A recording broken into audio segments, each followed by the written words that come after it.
From 1980 until 1992, there was always a new Chills record on the way and a gig going down somewhere in the world. We got together to reminisce with mainstay and now solo artist Martin Phillipps.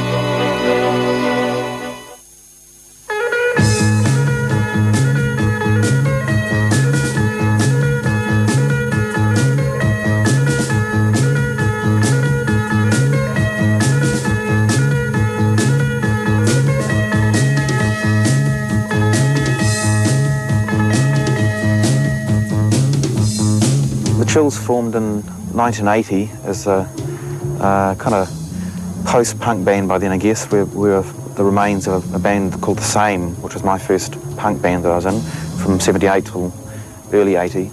So late 80, the Chills formed, 14 lineups over, what was it, 12 years or something, and we broke up finally in 92. We'd had about, I think, nearly 20 people through the band by that stage.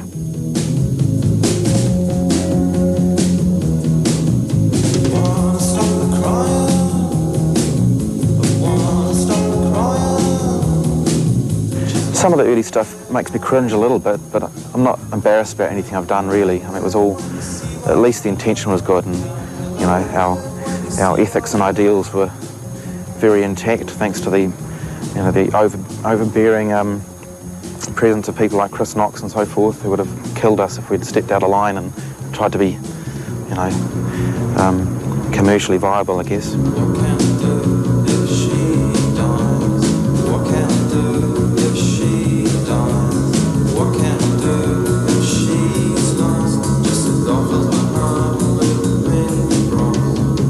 In any song, I just don't want there to be a single moment where somebody could switch off. I want them to be held right from the start of the song, right to the end. Whether it's a quiet number or a loud number, whatever. I can't see the point in wasting time. I think I get a bit of criticism for some of the songs being too short, but I'd rather have shorter songs and, you know, try and sort of fill them out with a bit of, you know, sort of a little bridge here or a bridge there to try and link up stuff. I just want them to be full on right from the start to the end.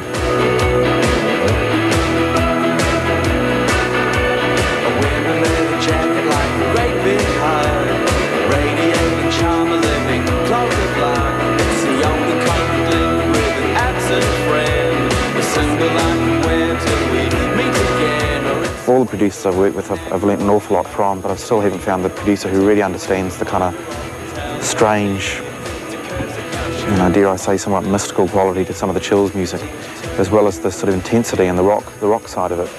People tend to hear the music, and because it's so melodic, they assume I'm meant to be making, you know, sort of pop music, either like ABBA or like REM or something, and it's neither of those. It's a lot more intensity to it, a lot more strengths, which still have not been really truly recorded.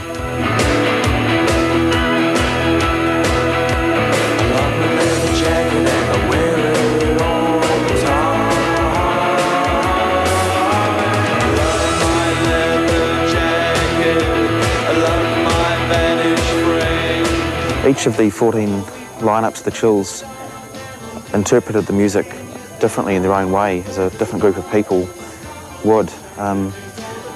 Towards the end, I became more and more a controlling figure, in the sense of I realised that it needed someone to focus the music. I had sort of originally hoped that I was going to end up with a chemical band, you know, like The Enemy or The Clean or the bands I'd seen around here, but it wasn't that type. It never was going to become that kind of group, and it took me a long time to sort of acknowledge my role as, you know, the sort of the key person, the overseer, I guess. But there was a lot of, you know, many talented people went through the band, and all of them added their own direction and taught me a lot as well.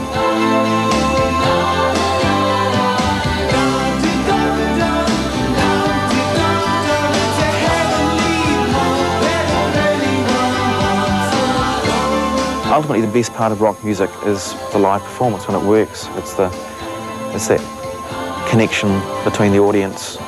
It's probably one of the most interactive of all the art forms, and I'd still believe that rock music, although you wouldn't believe it from watching what was going on in rock music these days, it still has the most potential to be a melting pot of pretty much anything you want to throw into it.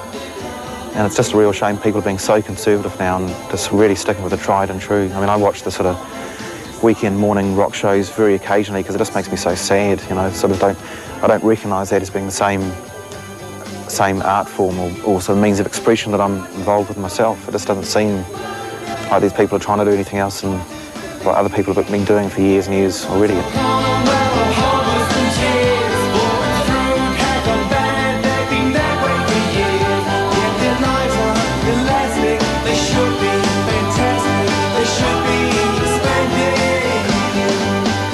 The big problem at the end of the day was just finance. We couldn't afford to go any further.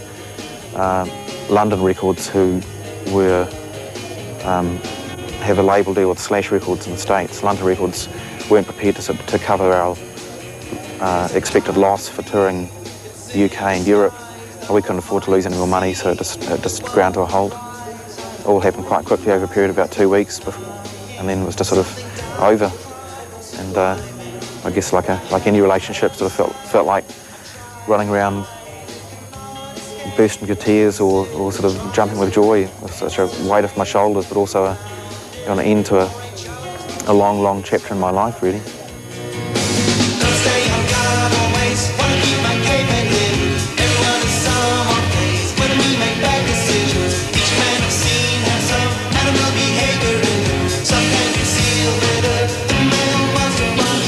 There are certain songs, there are certain moments in songs which I'm really proud of throughout our recording history, right from the start to the latest stuff.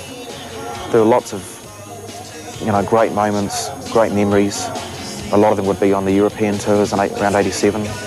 We were very much kind of suffering together as a band in a cold van without heating, driving around a hard European winter, and it definitely, built a lot of solidarity together. Things like that. Playing to East Berlin years before the wall came down was a highly emotional event, really satisfying. We've had a lot of experience and it was really great. And it's by no means over. I mean, basically to me the only thing that's changed is the name The Chills has hopefully been put to rest or has been made kind of volume 1 of the story as opposed to this ongoing saga.